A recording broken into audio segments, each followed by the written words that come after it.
बड़ी मजेदार बात है कि अयोध्या की लोकसभा सीट पर हमें वांछित सफलता नहीं मिली और उसको लेकर इनके चेहरों के ऊपर जो चमक दिखाई पड़ती है, ये अपने आप में राजनीतिक विश्लेषकों के लिए एक फूड फॉर थॉट है।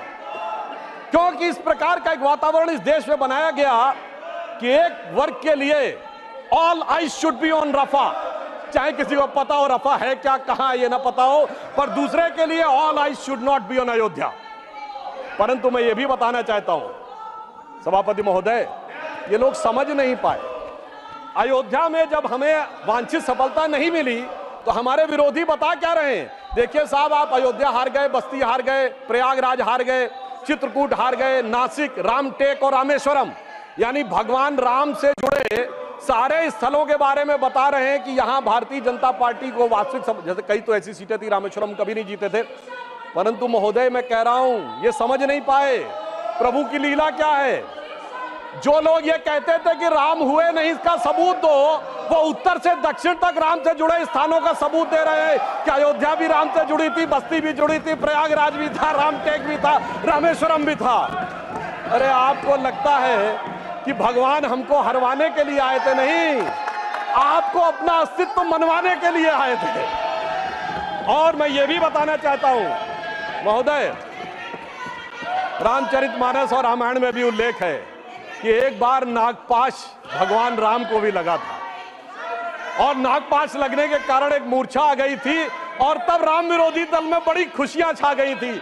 मगर वो प्रभु की लीला का हिस्सा था, सिर्फ हनुमान जी को अपनी शक्ति याद दिलाने के लिए। और ऐसा पहली बार नहीं हो रहा है, ऐसा पहली बार नहीं हो रहा है सभापति महोदय। आज से 30 साल पहले मुझे याद है उत्तर प्रदेश में जब समाजवादी पार्टी और कांग्रेस सबने मिलकर सरकार बनाई थी, सपा बसपा और कांग्रेस आई ने मिलकर, तब एक नारा लगा था कि मिले मुलायम काशी राम, हवा में उड़ गए जय श्री राम।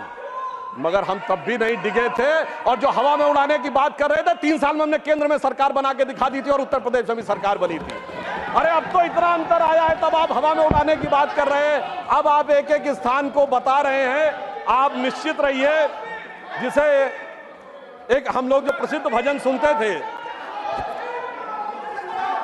उसमें यह कहा गया है, जो हनुमान जी का प्रसिद्ध भजन है कि रावण युद्ध अजान कियो तब नाग की फांस सबे सिर डारो। परंतु चिंता मत करिए, वो शक्ति पुनः जागृत हो रही है और वो जागृत होकर हमें पुनः वहां तक पहुंचाने का प्रयास रखेगी। और एक मैं गंभीर बात करना चाहता हूं, श्री राम का विषय हमारे लिए हार जीत का विषय नहीं है। हम 2 सीटों की पार्टी थे, तब भी उतनी श्रद्धा और निष्ठा के साथ खड़े थे।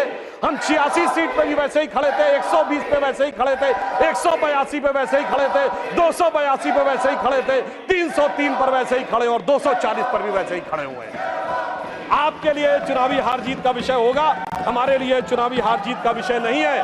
परंतु हमें लगता है कि भारतीय समाज में यदि कुछ लोगों के मन में अभी भी इसको लेकर हो सकता हमारी तपस्या में कोई कमी रही हो, तो मैं ये कहना चाहूंगा भारत के सभी लोगों से, अटल बिहारी वाजपेयी जी की कविता की वो प्रसिद्ध पंक्ति जो उनकी कविता थी, आओ मिलकर दिया जलाएं, तो मैं इसके लिए कहना चाहूंगा कि अभी हमारा यह प्रयास बाकी है।